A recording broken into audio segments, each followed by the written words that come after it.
Have you ever noticed how flipping over almost anything in your house, from your favorite shirt to your favorite coffee mug, it has those three little words, made in China? It's like a little Easter egg hidden in plain sight. But now it's not just on cheaper items, it's on most of the tech you own too. Many of the highest quality things you own probably have those three little words on it. So how did China manage to become a powerhouse connected with quality?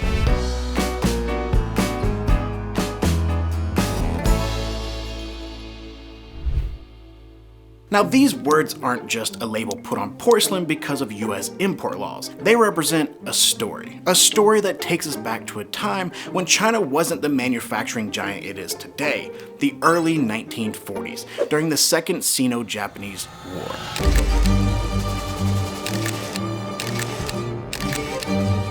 In a move of resistance, China began boycotting Japanese and other foreign goods. So they began putting the Made in China label on more products. Those three words were kind of a battle cry for national pride. Now, for centuries before this, China were the kings of the export game, thanks to their farming skills. They were the masters of growing stuff like rice, tea, silk, and everyone wanted a piece of it. They were kind of the agricultural influencers of their time. But because of this national pride of using only domestic products, they kind of kept to themselves and pretty much missed out on the entire Industrial Revolution that was happening in the West. Jumping forward to 1976, with the death of Mao Zedong, a new leader took the reins, and he saw the world a little bit differently than the previous leaders.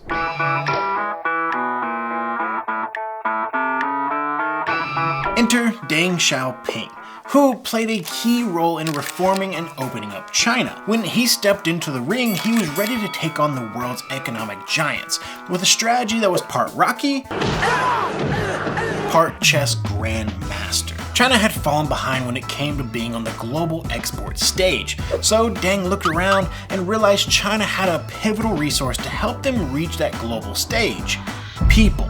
Almost 1 billion of them. However, there was a significant piece missing from the puzzle: technology. So his plan was to put a dash of capitalism into China's state-controlled economy. Actually, maybe more than a dash. I mean, this shift was monumental. He wanted to open up China's economy to foreign investors, and this decision was a huge shift because for centuries China practiced self-reliance and had very little interaction with the outside world. But how did he actually make it happen?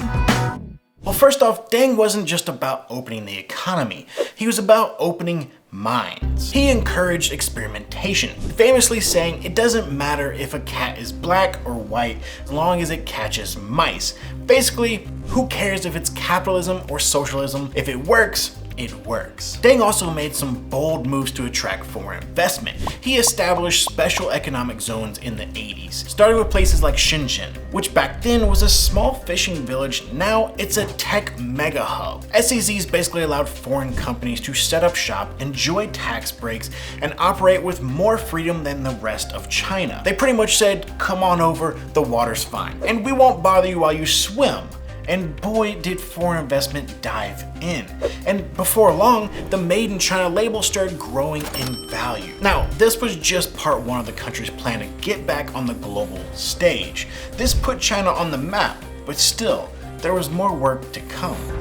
So in the mid-80s, when everyone stateside was freaking out over a new Coke, well, hold on to your hats, it's being changed. China was embarking on part 2 of its master plan. The mission, getting into the global economy's VIP section, the GATT, aka the cool club that in 1995 was ultimately absorbed into the even cooler club called the World Trade Organization. Joining the WTO would give China credibility and even more access to the trade world, but the country still had a ways to go to meet the WTO's requirements. In 1986, China was granted observer status, which allowed it to utilize the organization to work towards becoming a member. Now, before all of this, China implemented these things called 5-year plans that it's been doing since the 1950s. Each of these plans include a series of development initiatives, but specifically plans 7 through 9 help guide China towards the membership of the WTO. China reduced tariffs on exports and opened more trade lines with companies and countries. It also continued decentralizing state-owned enterprises, giving more autonomy to business owners to create better efficiency and competitiveness in the market. Now, it's important to note, even with all this new foreign investment, new education, and huge reforms, China wasn't producing true quality yet. If even with sea level, they were thousands of feet below. But these head-down 15 years truly changed the country forever. And in 2001, after 15 years of negotiation, China crossed the finish line and finally became a member of the World Trade Organization. It was a major moment that marked the Made in China label as not just as a place for countries to mass produce, but it also solidified the country as a respectable global economic powerhouse. This was a huge pivotal moment. Because of this membership in 2001, we have the China we know today. But with the ink barely dry on the WTO membership card, China didn't take a victory lap. Instead, it hit the ground running with its 10th five-year plan. This plan wasn't just about keeping the economy going. It was about cranking up the volume even more on research, development, and technology. This was when the country shifted more of its focus from quantity to quality, with a main focus on technology. And back in the 80s and the 90s, the country welcomed many of the big tech players of today to move parts of their manufacturing operations there. China's Huawei started in 1987, while Dell, Intel, and Foxconn took up operations there in the late 90s. And one of the more important ones to note was Apple. In 2001, when Apple announced the iPod, it decided to outsource the manufacturing to China. And as Apple has grown, so did China. Plus, over the years, the relationship between China and Apple became a huge part in the innovative growth and the trust that was built to bring in other foreign companies into the tech space there in China. In 2006, China launched the National Medium and Long-Term Program for Science and Technology Development. It was all about tech innovation and quality control, all with the objective to create better education programs and develop more R&D for technology. This period in the mid-2000s was when Chinese companies like Huawei, Lenovo, and Alibaba truly took off. Then in a full circle moment in 2015, China launched the long-term goal of Made in China 2025. This was the next big push. The push included implementing more sustainable measures in its manufacturing, a heavier focus on robotics and EVs, and advancing the telecommunications industry. Made in 2025 is a declaration. It's what the country views as the final move to secure its dominance as the world's leading high-end manufacturing floor. It finally solidified itself as a titan of global trade. 30 plus years in the making. Roll the credits.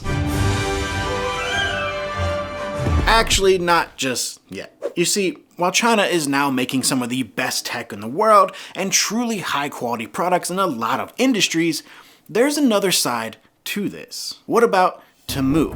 Why does this company seem to be everywhere? I mean, they had a handful of Super Bowl commercials this year alone. If China is this titan of quality, why is the US market flooded with such cheap products made in China still? You see, it ties back to something called the de minimis rule. The de minimis rule is essentially a threshold set by countries to ease the import process for low-value shipments. In the US, the threshold currently is $800, meaning that anything under that amount can be imported without paying duties or taxes as long as it's addressed and shipped to individuals. Let's rewind to 1938 for a second. That's when the government said, hey, let's not sweat the small stuff, and it set the threshold at $1 minus gifts, courtesy of the Tariff Act of 1930. Over time, that number inched up. By 2016, under the Obama administration, it leapt to what it is today, essentially rolling out the red carpet for e-commerce to explode. At that point, all the advances China made to improve quality and reduce cost of things were easily applied to all sorts of goods, which created the perfect storm for companies like Temu. A PlayStation controller for $60? How about $30 on Temu? Bose earbuds for $279? How about $16.79 on Temu? Or an Apple Pencil for $129? How about $6 on Temu? These e-commerce platforms can go directly to manufacturers and sell products that basically cost on its platform. And because of all these advances in manufacturing, products can be made at rock bottom prices.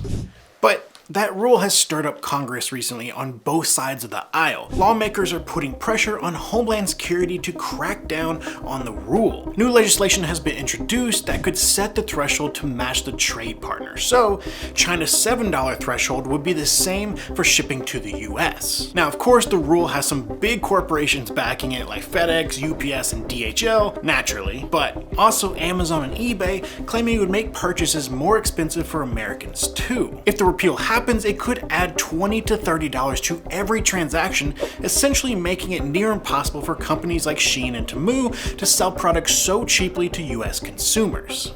And from China's perspective, as much as it wants to be known as the tech innovator of the world, it understands there is demand for these e-commerce platforms, and kinda just looks at them as part of a well-rounded economy. It's like China's playing both sides of the field, from crafting the kind of tech that makes Silicon Valley jealous to churning out the budget-friendly goods we can't seem to resist. China's not on just a new path, it's continuing to pave a whole highway towards the future of manufacturing and tech. With initiatives like Made in China 2025, it's clear they're not just playing the game anymore, they're setting the rules. But even with this new path, it hasn't stopped global competitors from joining. With some of the political aspects of China that's caused a headache when it comes to ever-shifting export rules, some companies are looking elsewhere to manufacture, like Mexico and India. Many companies that are moving their manufacturing to factories in Mexico are doing so because of the proximity to the US. This aspect alone is a game changer and makes Mexico an insanely practical choice for quick shipments and cost effectiveness. As for India, it kind of feels like it's flipping through China's playbook from the last 40 years. India is at the stage where it's tapping into its massive population. Like China, they also have a huge population that can build an incredibly strong workforce. But it's still the early days for India to get where China is today. So with new competition, can China continue to balance being the world's leading tech innovator and the go-to for affordable products? That's the million-dollar question.